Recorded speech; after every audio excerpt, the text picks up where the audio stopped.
Hey, what's up, everybody? Welcome back to Against the Spread College Edition. Got my boy Rich with me today again, second week. How's everything going, Rich? Oh, it's going good. Just got out of the gym, got a little protein shake in me. We are ready to go today. We also have Beej. As you can see, he is doing his best right now. A little screenshot. He is under the weather, so he is not going to be able to join us. But I did want to have him at least in here in some kind of fashion. So we got him right there with a little screenshot of himself. Not doing too hot right now. Is on the Dayquil and the Nyquil. That's his regiment. He looks like he's Um, about to die in that picture. okay, so just a heads up of what we're doing today. Kind of what we did last week.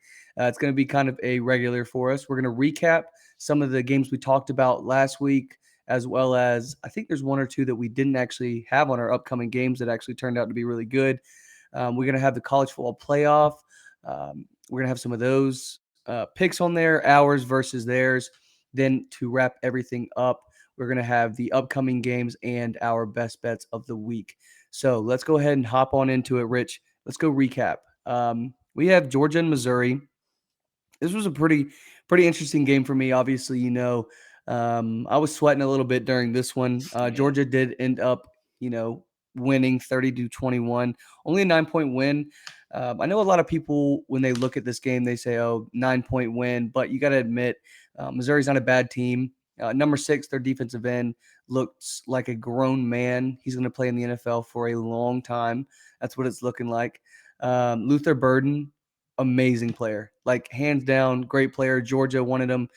Georgia came up number two in that recruiting process, and he went there and the first drive of the game, he had that long touchdown against Dalen Everett. After that, we made some great changes. We put Kamari Lassiter, our number one corner, on him in the slot, which is hard for a cornerback to do, to switch to the slot position. And he covered Luther Burden and held him to two catches for 14 yards the rest of that game, which is pretty crazy to have that kind of talent against them. It's number one or wide receiver against the number one cornerback. And Kamari Lassiter looks like he came out on top on that one. I did want to say, that was Georgia's first real test, I think. I think they played Kentucky and everyone thought that was going to be their first real test. Turned out that was a really lopsided win. Florida was not a test, even though it's a big rivalry. So Missouri was going to be their biggest test up to this point. Everyone wanted to see how they would do. I think they played really well. I think Carson is really, really talented. And then also, Missouri, they schemed a lot of good runs in against Georgia. The running back had over 100 yards, but they didn't have any breakout runs, explosive runs, nothing over 20 yards. So that really kept that game in check. Even though he did have success on the ground, it wasn't enough, and there wasn't enough explosive plays to it for it to turn the game around. Rich, do you have anything on this one? Yeah, no, I exactly what you said. I was watching, Georgia's defense played a lot of bend but don't break. They would drive down the field, and then they definitely weren't scoring touchdowns.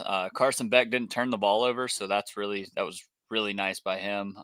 21 for 32 it was a good day for Carson Beck. I mean, he's looking better every week, and he doesn't have his biggest target right now, which is going to be an issue going down the road.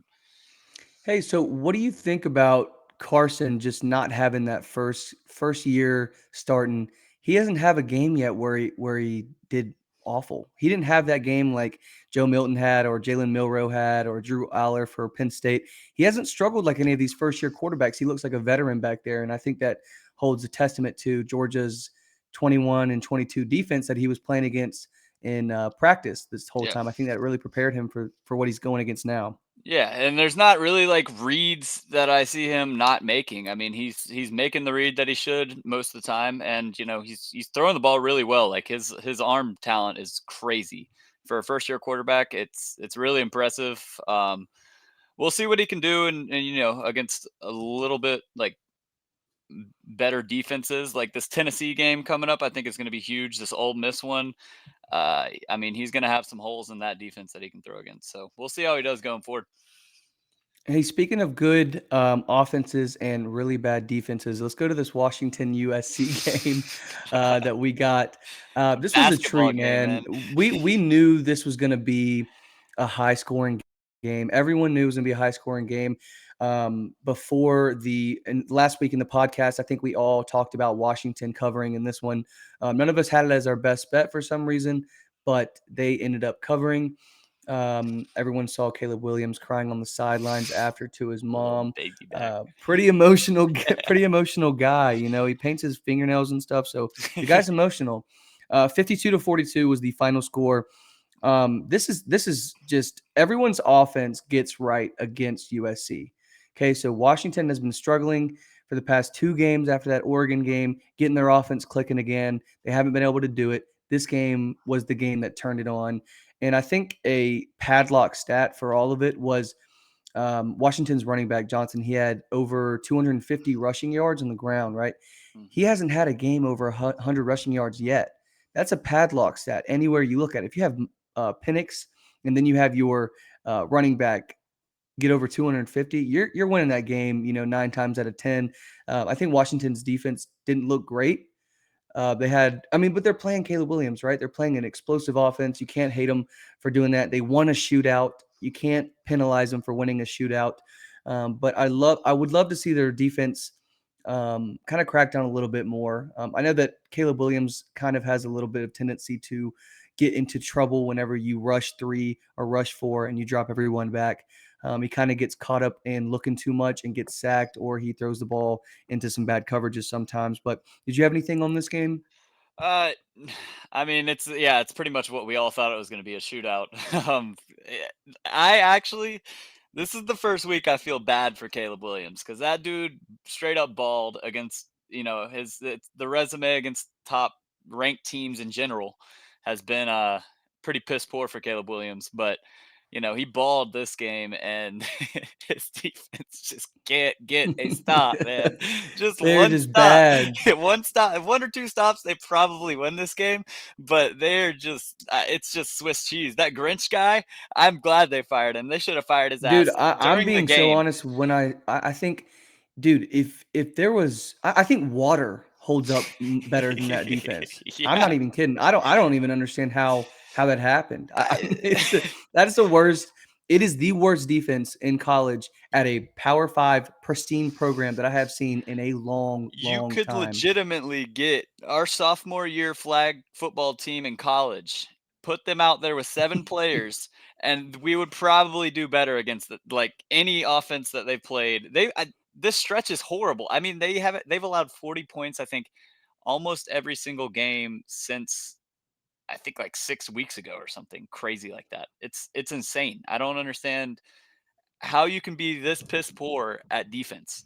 I mean, I talked about it last week a little bit about USC and Lincoln Riley, and it was literally word for word. I was talking about yep. USC not firing that defensive coordinator yet and keeping him there is one of the worst things Lincoln Riley has ever done, as well as not recruiting the defensive positions in high school as much. So I think Lincoln is going to get a good defensive coordinator. I really do think he's going to actually go out there and do it, because if you don't, your name's going to be just tainted. It's going to be tainted as a guy can only play or get offense going and can't get a defense. So either he's going to get a good defensive coordinator and get this team rolling, or he's going to go to the NFL and be an offensive coordinator or head coach, and pair him up with a guy like Caleb Williams. So maybe something you see in the future.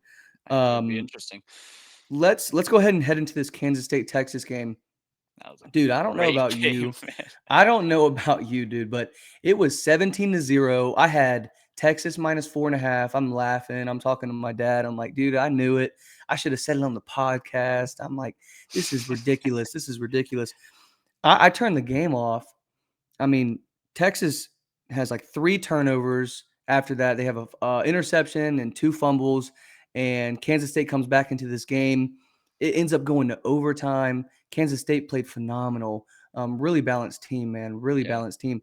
And in the end of the game, it is a ranked team against a ranked team, and Kansas State decides to go for it instead of kicking a field goal in overtime. I don't know about you, Rich, but that was the most confusing decision to me that I've seen by Sark so far. It doesn't make any sense. It doesn't make any sense. They're not. It's not like you're a.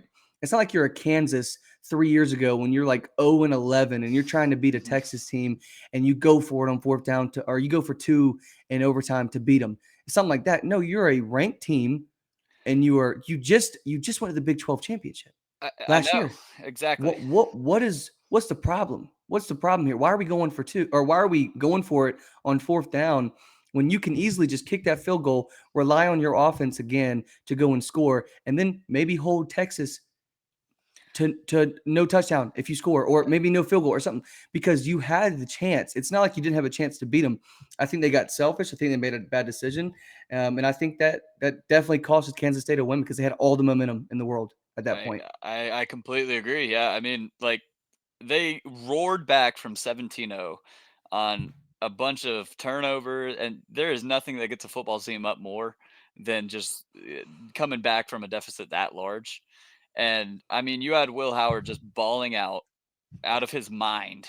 Um, yeah, no, I think that's definitely was the wrong decision. I think in general, I mean, you gotta leave it in your quarterback's hand, who's playing just insane football at that moment. And I really though I do want to give some props to Kansas State. It's hard to bounce back the way that they have, but they've not playing awful football as people would expect. They No, they're lost a lot playing of great. talent last year, but you know, um, another point with With Texas, Malik Murphy.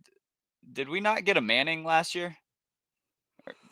They got Arch, but like I said, I think that How much money did they pay for Arch? What are we doing? I don't know. I think this is what it comes down to when he's a freshman. I don't think he's ready. I don't think he would have been ready this year, even if they really, really needed him. I think he would struggle. And something that I've heard Kirby Smart talk about, you don't want to put a player in a situation where you put him in too early and it messes his confidence up for the rest of his career, because all he does is dwell on those past endings. And I don't think that Arch is ready. And I think Malik Murphy is viable enough to play.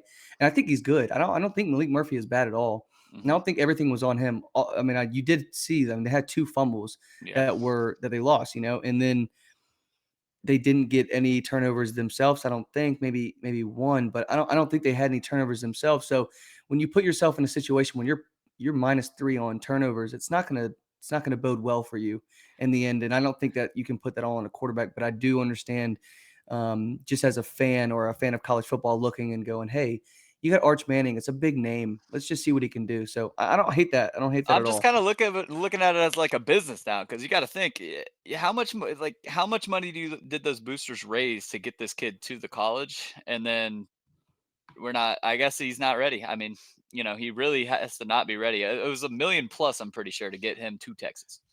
I'll say this: I think Quinn Ewers is going to come back a little bit quicker than people thought. So don't be Yeah, that would be surprised if really you good see for him. Texas if Don't that be happened. surprised if you see him within the next week or two. Hmm. Let's go ahead and move on to Oklahoma State. Rich, kudos and props, man. I'm gonna be honest with you. Woo! I thought you were dead wrong. I thought this was the worst pick of the century. Mainly because I guess I didn't think about it as much as everyone else. Um, Gosh, I didn't think about the last. I knew it was the last game, Bedlam. I knew it was the last time they were gonna have this rivalry. I knew Oklahoma State was gonna be a little pissed off about that. But fuck, dude, it surprised me bad. I mean, it Yeah. wasn't just like they kind of beat them. Like I know the score. The score says they only kind of beat them, but No, I watched this they game. You're right handled here. that game the Hmm. whole time. Yeah. And again, another game you have Dylan Gabriel play pretty bad, in my opinion. He's not playing up to his standards. There's three turnovers again in this The game the for turnovers were, Oklahoma. yeah. You have Hmm. three turnovers again in a game like this, where this is the same way you lost to Kansas. It's the same thing. It's the same exact situation, except it's not raining, obviously. Yeah. But you have that many turnovers, and anytime we talk about padlock stats, having three turnovers is not going to go in your favor for a win in that category. And I'll say this about Oklahoma State. A lot of people before the season were saying, "Hey, I think Oklahoma State's going to be pretty good. I think they have a chance to go to the Big 12 championship over Oklahoma. I think it might be Oklahoma Texas." A lot of people said that in the media. I didn't see it. I thought it was going to be Oklahoma and Texas this whole time. I think even after 7 games, Oklahoma 7-0, they just beat Texas. I'm like, dude, this is looking great for Oklahoma. They lose their next 2 games. It's looking like Oklahoma State and Texas now are going to be front runners for that Big 12 championship spot. In Texas, if they win that college football playoff, here they come. So, what do you have for this one? Because I know you were really excited Yeah. to talk about No, it. I watched this entire game, and I mean the ups and downs in this game were absolutely insane. There were a couple choices that Gundy made that I thought almost lost Oklahoma State the game. Because the Oklahoma offense, when you watch them, they were getting the big plays almost, it seemed, whenever they wanted to. But the turnovers just killed it. Like what you said, when you have 3, 4 turnovers, it's yeah, what are you going to do? I mean, I think they had 3 this game. I will say one Yep. thing: 2 fumbles and an yeah, interception. yeah. I will say one thing: the emergence of Ollie Gordon. I'm calling for an Ollie Gordon Heisman today. That guy can Dude, ball. He can yeah. ball. I mean, he is a big running back. I don't think you want to tackle him. He can catch. He's fast. And I mean, but this is also the second straight week that we're seeing with Oklahoma. Okay, well, we can't stop the run. And Yeah. it's the second straight week. So first it was against Kansas, and you know Oklahoma State's going to come and run the ball, and they're going to have this kind of air raid run style, and they couldn't stop it. I mean, Ollie Gordon was like, "All right, I'm right here. I'm a Heisman candidate. Stop me." Where And where's that where's that defense that was in the Texas game, dude? Because they played Texas like, dude, they played stout, tough, physical defense. yeah, And everyone after that game was like, uh-oh, hey, Oklahoma's Oklahoma's coming to for the real. SEC. They're looking for real. Their Yeah, defense is looking for real. Brennan Venables got them playing. And everyone's been saying that now they're looking kind of weak this in should, the run game. They're looking kind of flimsy in the and that's turnover mistakes. And that's not something you want to do heading into the SEC having a down year. And although this isn't a down year for Oklahoma, don't get me wrong. But when you have such high expectations through over halfway through the year, you're 7-0, and then you go ahead and just shit the bed in the past 2 games, and you don't know what's going to happen in the next couple. But that doesn't bode well for you in the future. well. What's worrisome is that their defense has been regressing for 3 or 4 weeks now.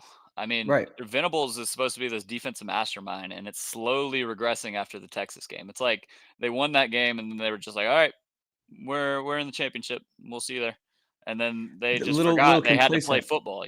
Like it's hard to explain, and the stuff that they're weak at right now would kind of scare me as an Oklahoma fan going forward, because then you got to go to the SEC. And if you look at the SEC right now, I mean, you got not a bunch of great quarterbacks, but you got a lot of good run games, and that's just not something I would want to be a part of with no run defense. Yeah, yeah. Dude, I was laughing because I was thinking about this Bama LSU we're about to go to. Um, I was watching that game, the Bama LSU game, and I'm going through looking at these offenses playing, and I mean, what Jalen Milrow 4 rushing What touchdowns, the hell? What the Jaden fuck? Daniels. Yeah, I mean, dude, they both had it's over 150 rushing yards for both of these quarterbacks. I didn't see that one What the coming. dude, 0 clue, 0 clue. I mean, I thought Jalen Milrow was gonna run a little bit. I thought Jane Daniels would run a little bit. I didn't think they were gonna say, "Hey, wide receivers, fuck y'all. Block, I'm going every time. Yeah. Quarterback draw every fucking play. Zone, read, I'm reading myself, bitch. See ya." Like, like, dude, nobody even thought. I mean, in my opinion, I don't think anybody thought this was gonna turn out like this. Also, really cool stat. Both quarterbacks threw for 219 yards exactly. Kind of crazy. That is crazy. Um, that's wild. And they both had over 150 rushing yards. But this was a game where I thought, okay, whoever turns the ball over first and doesn't score, you're going to lose. And it ended up being Jane Daniels turns the ball over. Alabama scores off of it. Jane Daniels then in the fourth quarter gets hit with that by Dallas Turner. Don't know if that's targeting or not. In my opinion, don't think it was targeting. I do think it was a vicious hit though, and something that 10 years ago would have been on Sports Center's top 10 for best hit. So Mhm. um, I think, but yeah, just my opinion. I think if you turn the ball over in a game like that, where you know it's going to be a shootout, it's back and forth, it's back and forth. Same thing with the Washington game. I thought the exact same thing. Whoever turns his ball over first and doesn't score or punch the ball once or twice, you're losing this game. There's no chance you come back, just because both offenses were so explosive and these defenses were just getting out schemed and outplayed the whole game. They were getting out physicaled. Hey, Brennan, I'll pass it to you. Yeah, nothing to say. Fuck. I'll Well, tell I you. know I'll he. tell you what he would have Yeah, said. He go would have said, ahead. Yeah, "Roll fucking Tide," and then he would have went I on a think it. long rant about how the Alabama's the best team in the country. Yeah, But it would have been more like, I don't know, bro. Like fucking Bama, bro. Like I told you guys we were gonna be fucking good. We are gonna beat the shit out of them, something like that. But go ahead, Rich. You got anything to say on this one? yeah, I mean, LSU had to play this kind of game, right? And when you play this kind of game, it's what you said. It's the whoever turns the ball over first, and at that point, Alabama's defense is just better. It is what it is. You knew both teams were going to score because LSU's defense is also Swiss cheese. I think them and USC need to get together because fucking terrible, man. But yeah, Jalen Milroe also played a very, very good game from the passing standpoint and the running standpoint. Obviously, better runner than thrower, but I mean, he had went 15 for 23, 9.5 average yards, and that's all you can ask. He didn't turn the ball over, and as Nick Saban, I'm taking that all damn day. And I think they're finding ways to this Reese guy is finding ways to get Jalen Milroe in situations that he's comfortable in. yep, I think he is very comfortable in throwing the ball downfield. I think he's very accurate throwing the ball downfield. I think he's very comfortable running the ball. I think he's very comfortable with reading defenses in the run game aspect.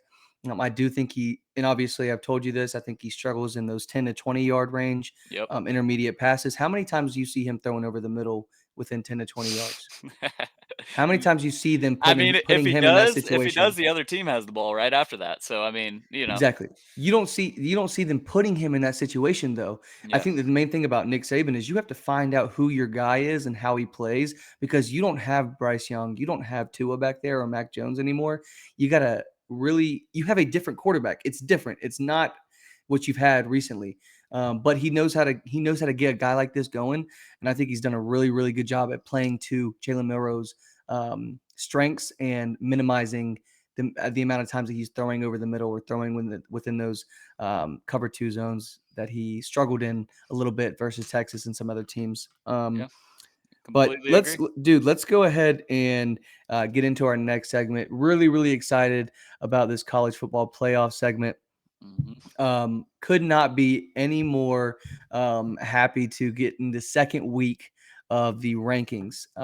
So let's go ahead and go off with college football playoff. The committee. Let's see what they had first, and then we'll switch over to us and see how we did compared to them. First, I think we'll go with college football playoff. They had Ohio State number one.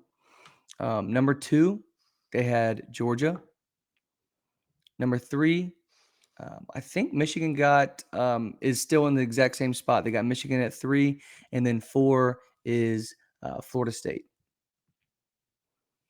So nothing really surprises me here.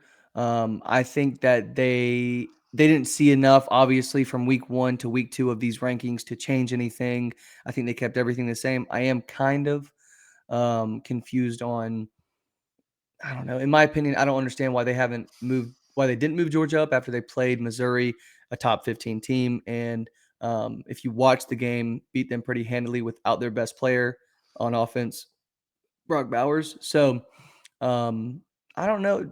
I don't know. How do you feel about that, Rich? It's kind of I confusing, in my opinion. I don't understand what they're really rewarding with this. Like Ohio State's schedule, if you look at it, isn't that much better than Georgia's. If you see, I mean, I guess they're waiting for to see how Georgia's rest of the schedule plays out. But I mean, I, I guess they're rewarding that because the game I watched with Ohio State this week, I mean, there was that one pick that really could have that changed the whole tide of that game. Um, if they're not throwing the ball there, they're just doing the typical Rutgers game. That was could have been a low scoring loss for Ohio State, honestly. I mean, that completely turned the tide of the whole game, and it would have looked a lot closer had they have not thrown that pick six. So, I think Georgia's win was a little bit more impressive because they're playing without Brock Bowers. They're playing good football against Missouri, who is a good football team. They just blew out Florida, who is supposedly a good football team. But yeah, I guess whatever they want to see how Georgia plays it out. But Georgia's going to end up one because Ohio State and Michigan are going to take each other out, or I see them just leaving Ohio State and then having Michigan jump Georgia if Michigan beats Ohio State, which is uh, disrespectful, honestly. But it is what it is.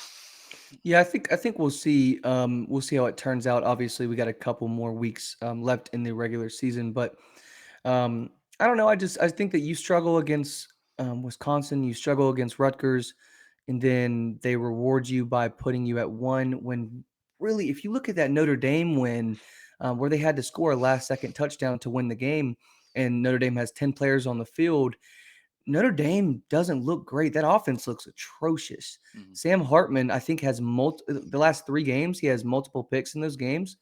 Not looking very good. Yeah, So I'm kind of confused on the rankings. If you're gonna reward schedule from Ohio State, then why are you not rewarding Florida State coming up yeah, to 3 maybe over Michigan? Because who has Michigan played? They haven't played anybody yet. So exactly. when And if another their if another their time, yeah, that's reasoning, my other point. Yeah, yeah, if their Michigan, reasoning is which if their reasoning is Ohio State at number one because of their record and how they've played, why is Florida State not higher than Michigan? That doesn't make any sense to me. But I mean, committee's going to committee. I just hope that this isn't how they look at the regular or the rest of the season, and keep it's the inconsistency in the rankings right now for me. So I'm a little confused by that, but I do want to go ahead and get into our picks. I think ours are a little bit more accurate, not biased though. Um, at number one, we're going to have Georgia. Number two, we're going to have Ohio State. We're going to flip flop those again. Those two are going to be the same. Number three might be a little curveball for everybody. This is my opinion and who I think you do not want to play right now. We have Oregon at three. And four, we're going to have Florida State. Um, okay, so let's just look at these real quick and talk about it. I know everyone's going to ask why Oregon at three. Oregon, since that Washington loss, has looked like the number one team in the nation or close to it. The way they have played, they have dominated on offense, they have dominated on defense, they have made people look really, really bad. They have made teams that have made other good teams look mediocre, and they have completely played with rage. And I think that's such a big thing for teams playing with such a rage and such a passion now. You get that first loss sometimes, and that's all it takes to wake a team up kind of and take you out of that sleepiness. I know they were interviewing Bo Nix tonight on the college football playoff show. And it was just the way he's talking. It's a silent confidence in him. sounds It's different than not Auburn, huh? Like, you've way different, way different. Got a little bit of confidence now. It's just not somebody. It's not a team that I would want to play right now or in the first game in that playoff game in the semifinals. I wouldn't want to play them because I think you have a really good chance of getting bumped out if you are a Georgia or a Ohio State or Michigan. If you get bumped to number two against them, if they're three or four, depending on what everything shakes out in the end. But I think everything's still up for grabs. I mean, Texas could win out and go Big 12 championship and win. I think they're in if they do that. Florida State wins out, they're in with no losses. Ohio State wins out, they're in. Georgia wins out, they're in. That's your four right there. Oregon gets out, they don't get in because I think that Texas team gets in over Oregon in that situation, unless you have Washington that keeps winning and then they play Oregon in the Pac-12 championship, and you got Oregon beating Washington. Oregon's 12-1. Washington's 12-1. I think Oregon jumps him in that situation because their recency bias in the committee. I think which would make a lot of sense. And then I think Oregon in that situation would beat Texas, with Texas only loss being to a Oklahoma team that now has 2 losses. So It's going to be tough coming down to the wire, man. A lot of things can happen, but I'm excited to kind of see what's gonna go on from here. Yeah. I man, I honestly I love our rankings. We're big eye test guys around here. If we didn't say that the first podcast, we're gonna keep saying it because these are the best four teams in the country at the moment. Don't care about Oregon's loss to Washington. They've been clocking teams since then. So, I would be terrified to play Oregon if I was anybody else. Let's. What about this? So, say Penn State goes into Michigan, beats Hmm. Michigan this week. What do you do with that? Oh well, Yeah, Michigan's at Penn I State. think. Sorry, Yeah, well, but what I do you do think with that? I think it's tough because Penn State already took a loss to Ohio State. So if Ohio State then beats Michigan, um, it just kind of only clarifies that Michigan is not the team everyone thought they Yeah, were before they play anyone. Penn State obviously is not the team people thought they were. Their offense hasn't looked very good the past couple weeks, um, and I think you see just the shift. That's a situation where you can see a team like Oregon and Texas maybe getting in, and you slide out somebody. Obviously, like Michigan and Penn State's not going to be in there. Obviously, with the two losses, so it's huge. I mean, if it sucks for Penn State because they don't have the system that like the Big 12 has to where they're going to take the two top teams yeah. because of Penn State's only loss is to Ohio State. Ohio State's hasn't lost yet. Michigan's lost is to Penn State. Penn State gets in that situation. And then maybe Penn State could revenge their loss to Ohio State and possibly get into the playoff. But with this current situation that they have where they're playing a Big Ten West team for the championship, and those teams are going to have two losses. I think if it's Iowa, one or two losses, and being a pretty bad Iowa team, I don't think you have a situation where anybody from that situation gets in besides Ohio State. Yeah, well, I heard. Well, yeah, this scenario. So if Penn State beats Michigan this week, then Michigan beats Ohio State. You have Hmm. Penn State playing for that championship, Hmm. and then Ohio State and Michigan are sitting with. I guess Michigan's two loss, so they're out. But then Ohio State's sitting with one loss, and you have Penn State winning it. You can't put them in over Oregon. You can't put them in over Texas. So I guess nobody gets in at that point. That would be. Well, it's tough because I think This is I think assuming Florida State continues winning, which I am right. not sure about anymore. Yeah, but I think with Ohio State only loss being to Michigan, and if Michigan loses this week, I think obviously I think they still get in because their loss would be to or their win against Penn State would be the tiebreaker, so they would still go to the conference championship, Hmm. and they would still get in. I think if they win the conference championship, I don't think they're gonna really hurt them for that. But I don't know. It's a tough situation. We got a couple more weeks left. I'm It is coming really, down to the really wire, man. Dude, I'm really gonna enjoy these next couple of weeks, especially when we get Brennan back having this discussion and this debate because who knows? Bama goes and beats Georgia in the SEC championship. Then you got Vin, to see, okay, Vin well, does Georgia and Bama get in now? There's just so much that could happen. There's so many teams that could get in, and that's why next year a lot of people are excited for that 12 team playoff. Um, but yeah, let's go ahead and get into these upcoming games, Rich. let's do it. Really, really excited for our games of the week. First one is going to be a top 10 matchup. We got Georgia versus Ole Miss. Um, this is going to be a night game. CBS chose to go with Tennessee and Missouri for the 3:30 game. I love that for Georgia because next week is going to be 3:30 at Tennessee. Georgia's going to be at Tennessee. I think you'd rather play Tennessee at 3:30 at home rather than playing them at 7:30 in Knoxville. So this works out for Georgia. They get a night game for a really, really good matchup, top 10 matchup. And the spread's it's a little bit bigger than I thought. I think the only reason why, honestly, is because they're at home. So I think they get, 3 or 4 points because of that.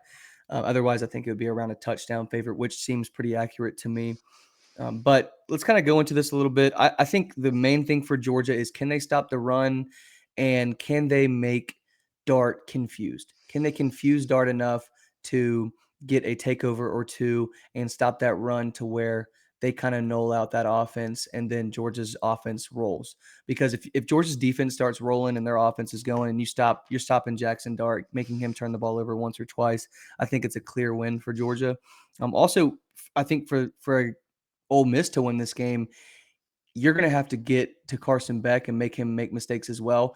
But I think their front seven is really good.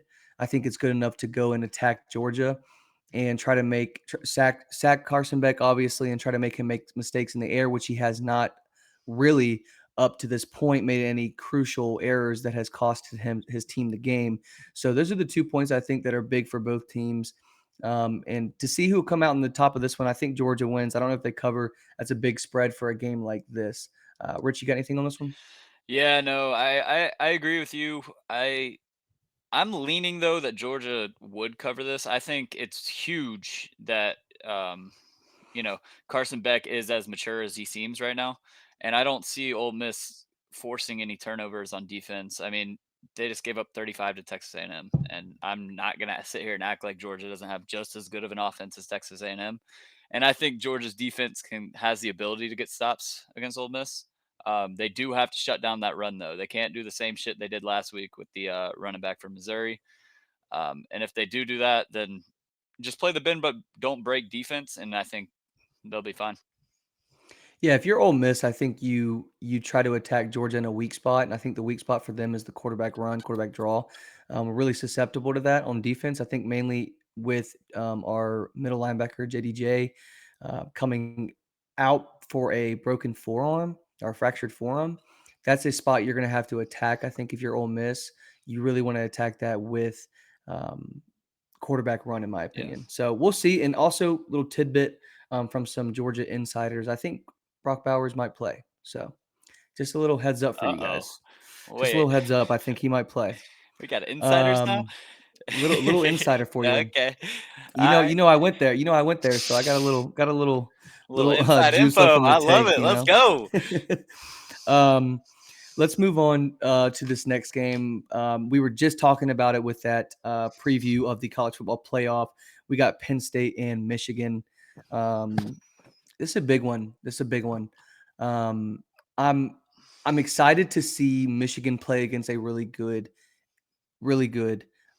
team in Penn State. I really do think that Drew Allers is a good quarterback. I don't think he's as great as everyone thought he was in the beginning of the season, though. He's made a lot of mistakes, especially on the road. Good thing is Penn State's at home, and I think he's over 65%, 68% at home. When he's away, he's like under 50. He's like 48% Like completion percentage? completion percentage. Okay.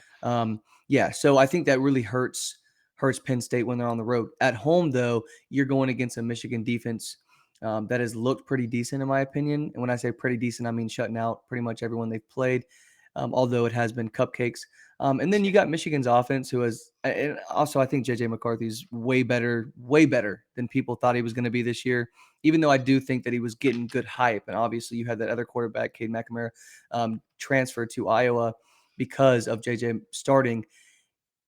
I don't know. It's a tough one. I think he's a really good quarterback, and you have to go against those Penn State cornerbacks who are elite, in my opinion. And you're going against that front seven who has been able to stop the run pretty efficiently. I think Penn State's number one in the country at stopping the run, I think you're right. um, something like that. But we'll see how it goes. I'm excited to watch this one. Don't know too much about Penn State's offense in a sense of like what they can do on the ground, though. If I was to guess this game or put any bet on it, I would lean Penn State plus 5.5. But that's not a best bet of the week. I'm just something I'm thinking about. Yeah.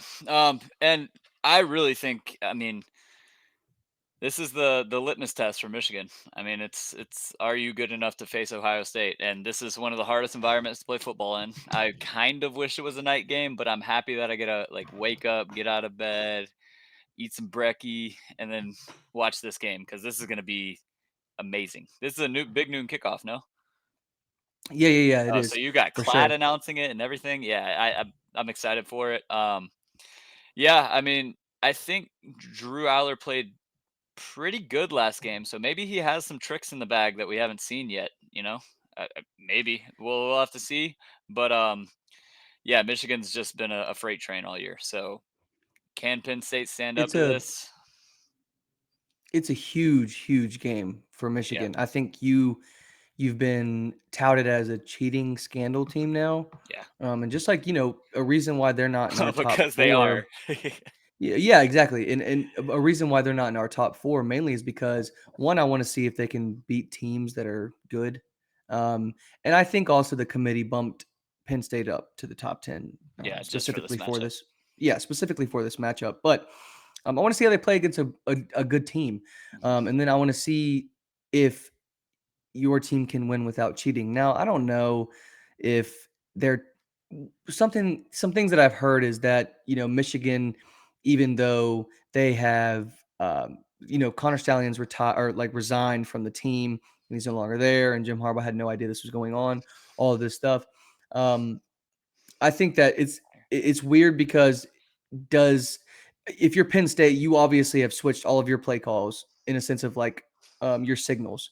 The smartest thing to do, obviously, because if you're Michigan, obviously you probably studied that a lot over the last couple of years, and I don't imagine that they changed a lot of their signals throughout that time.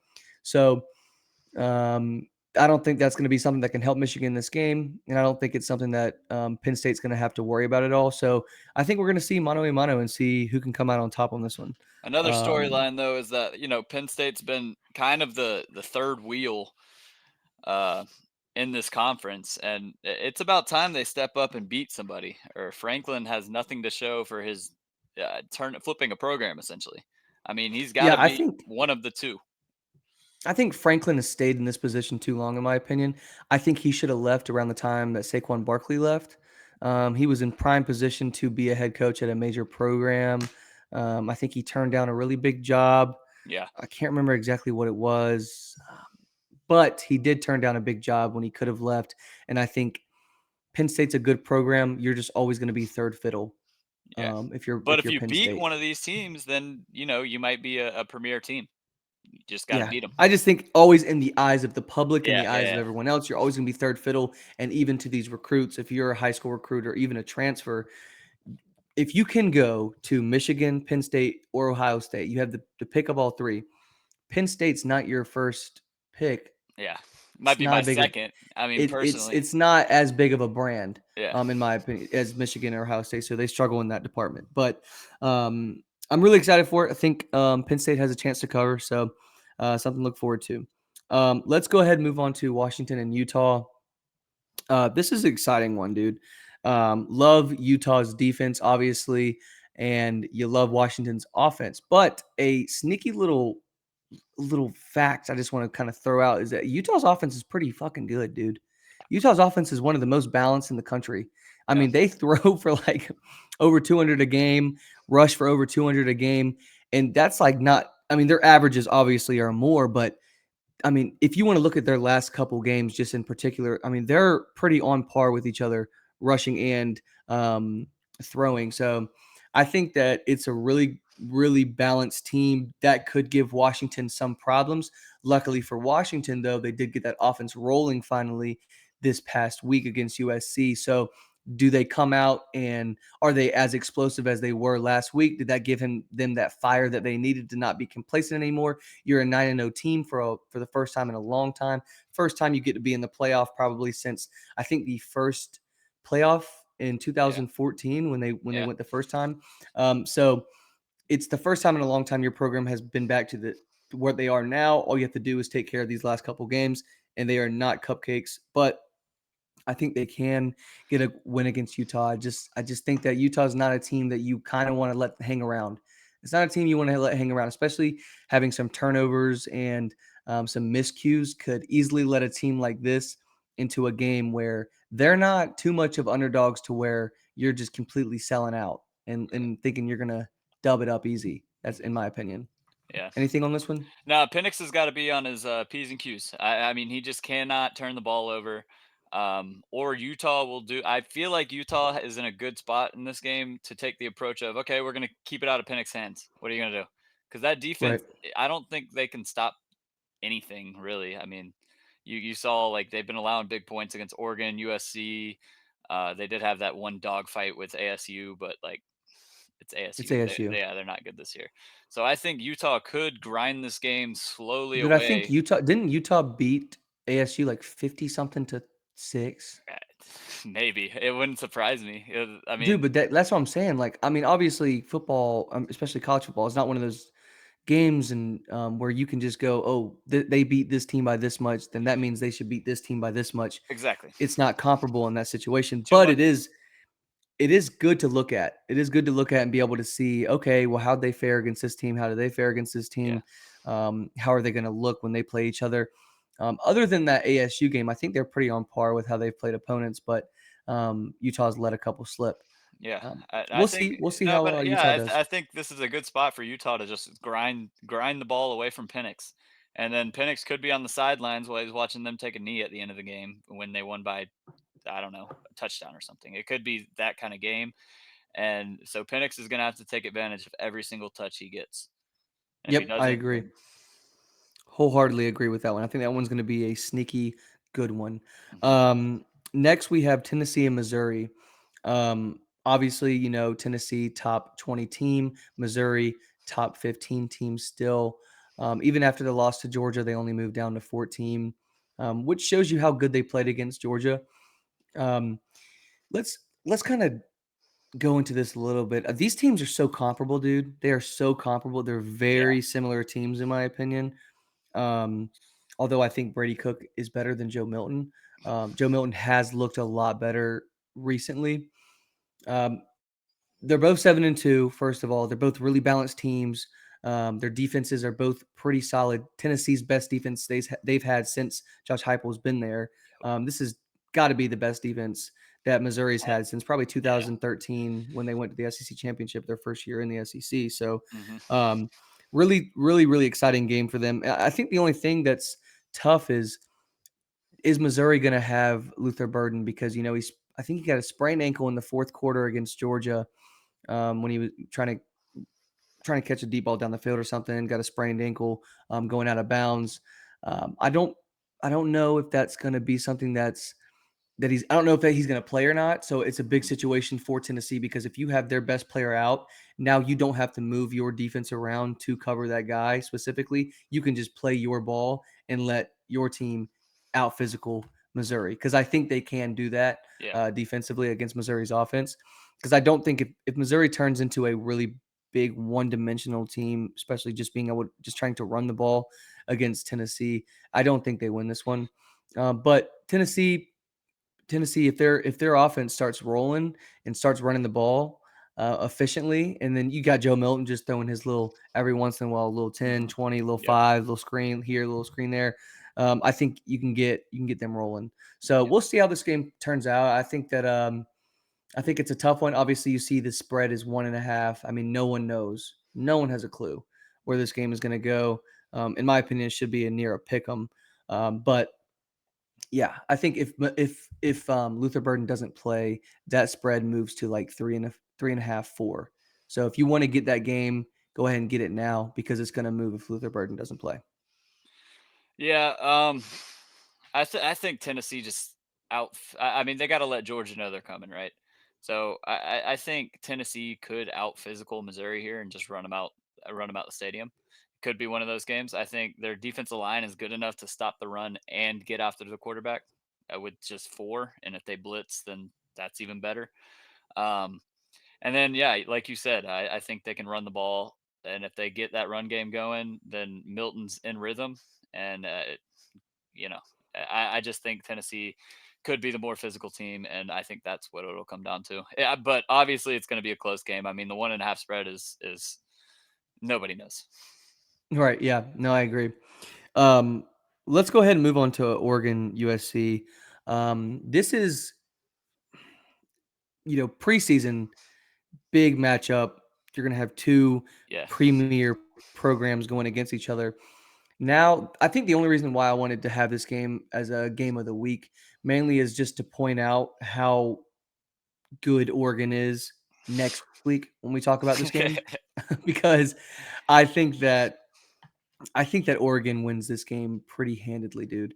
Um, I think that Oregon is going to have to. I think Oregon's offense is going to feast on this USC defense, who just fired their defensive coordinator. They don't have one right now, and that's not looking great for them. Although obviously they can bring up a defensive line coach or a DB coach. I'm not sure exactly what they're doing, but I think Oregon's defense can dominate in this situation, mainly because the differentiating factor is going to be Dan Lanning. Dan Lanning is the creator of the mint defense, right? Is of the creator of um, that 3-5, having those DBs in the back as well. I don't know. I think that if you have a defensive coordinator or a former defensive coordinator, now head coach, like a Dan Lanning, like a Kirby Smart, they are going to be able to out scheme your offense, even though you might have one of the best quarterbacks to come through college football in a long time. I don't think they're going to be able to out scheme Oregon's defense. I think they're going to have every answer for everything that USC is going to try to do. So my opinion is that I'll leave the rest to my best bet later. Yeah, and I'm Zach. You're taking something away from this game. I'm taking nothing at all away from this game. Oregon's gonna beat the shit out of USC. Um, I think if last week's any indication, Oregon beat Cal, I think 19-63. USC was just in a ball game with Cal, not but a couple weeks ago, and their defense hasn't gotten any better. And just man, If USC. anything, it's got worse. Yeah, they're getting dumped on. So I'm not taking anything away from this. I think Oregon's just gonna beat the shit out of them. We're gonna see Caleb Williams crying again because his defense can't get a stop. Yeah, No, I agree. we'll see I how Caleb agree. Williams acts though, because I mean I think his draft stock's dropping a little bit with the way he's acting recently. So you I know, think especially if you have a certain team going to your like going to be number one, like do you want a guy like Caleb Williams being the face of your franchise for the next 10 years? Or do you want a guy like Drake May being the face of your franchise who really hasn't stirred up any drama? He's or just going out and Penix. playing ball. Yeah, Or Penix. I mean, I think Penix is going to be dropped a little bit in the draft stock because of how many injuries he's sustained over his college career, which has kind of put a damp in his draft stock. But, people are thinking Bo Nix is going to go top 10 in the draft. If he does, yeah, cool. I don't think he's a top 10 quarterback or draft pick. I think he's a decent quarterback, but you can't tell me he's better than Carson Beck or someone like that. So no. I don't know. I really am excited for that game though. Let's go ahead and hop into best segment of the week. Best bets Really of the tough week. one. Really tough one for us last week, dude. Backwards. 2-4 did not succeed in our picks, but this is a college football podcast. We are against the spread though, so if you faded Brennan, then you won both your bets. Um, so you actually had a pretty good week if you faded the That squad. was actually Um, Brennan's face after he lost both of his bets, I think. yeah, yeah. Don't expect that every week though, man. I think we're gonna kind of turn it around this week. We had some of those slip away from us, um, nor towards the end, but ISU got let's hosed. yeah, Iowa State got hosed. That was a mishap. I bet Iowa State too. I thought they were going to win that game pretty handily. So, kind of shows you how different college football is compared to other um, professional leagues like the NFL. I think that the NFL is more of a thing where the spreads are a little bit more accurate. Yeah. So I think that you see a team, if they don't win by, let's say the spread 6.5, if they don't win by more than 6.5, they won by 4 or 5. Like the Yeah. spreads are so good. They're so good in the NFL. In college, it's pretty difficult, man. It's one of the hardest things to bet on, but Mhm. love it. Love college football so much. So we are going to hop into ours for the week. We got Rich's picks, Brennan's picks, my picks last. Rich, go ahead and let me know what you're going with this week. Let's see what we can All do. right, we got to turn it around, boys. Let's see here. I think the first game was the Rutgers. No, it's Oklahoma State. Okay. Yeah, we're riding with the mullet until he proves us wrong. I mean, minus 2.5, and you're playing a UCF team that I don't think they're okay, but I don't think they're as good as Oklahoma State. You do have that experience with Gus Malzahn over there, I believe, right? And but I don't think they're anywhere close. Maybe Oklahoma State plays a little bit worse, but with Ollie Gordon, I don't see Oklahoma State not winning this by at least a field goal. Then we got Rutgers. Listen, this program has turned around since last year. They're a completely different team.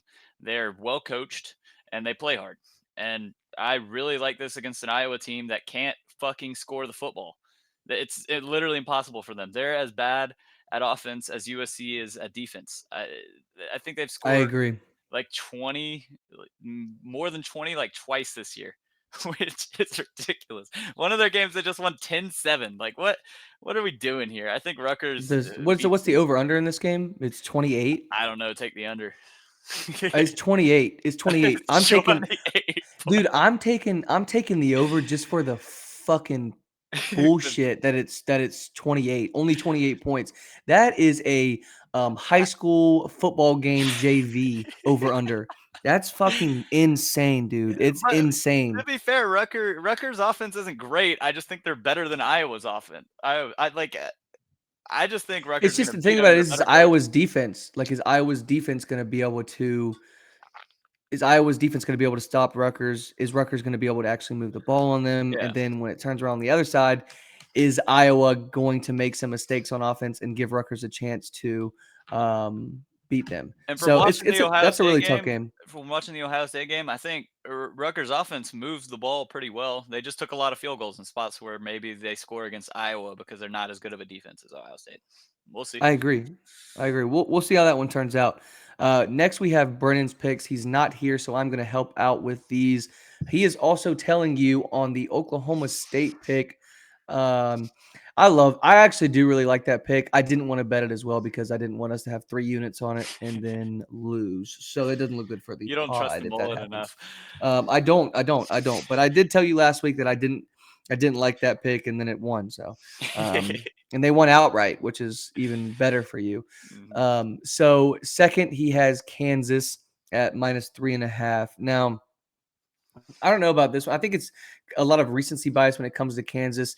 They obviously just beat Oklahoma, and they have been looking pretty good recently. So it's a team that's kind of on a hot streak, but this also is a spot for a team like Kansas or Oklahoma State to lose because you're in a spot where you just you're on such a high that maybe you're going to come down soon. And that's why I hate betting these spots where you have teams that are in these high moments because what if they get complacent? What if they lose because of that? So that's always a tough one for me. But I like that you guys are riding together on the Oklahoma State pick. Yeah, the mullet, baby. Come on. Kansas doesn't um, have a mullet though, so I don't know about that one, Breach. But you know, no, but they do like you said last week. They do got motherfucking Jason Bean or whatever his they name is. got So yeah. He was looking like Manziel out Um, there.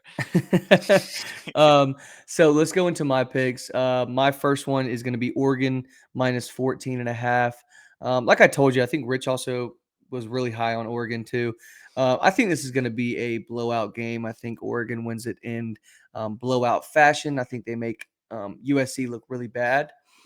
And I don't know. I just think that Dan Lanning is too good of a defensive minded coach to let Caleb Williams beat him solely on that. And I think that his defense is going to be very, very prepared for the game and they're going to have a lot of schemes ready for Caleb Williams to make some mistakes. And like I said, he is susceptible to make some mistakes if you put a lot of guys back and drop your 60 Bs and only rush a couple guys. So we'll see how he does with that. Don't let him use his feet, make him throw, and see how he does. I think you win the game 9 times out of 10 if you make him do that, especially if you've watched how top 25 teams have played him. So my next pick is going to be Georgia Southern -2.5. Listen, I You're don't want to fuck hear shit, insanity. dude. I don't want to hear. Insanity. I don't want to hear anything from anybody, dude. I'm riding with the fucking Eagles again. I want them to ball out. I want them to win so bad. Because the problem is they actually have such a good like offense. Like their offense is so explosive, it's so good, Roster's and good. their defense is it's decent. It's not great, but it's decent.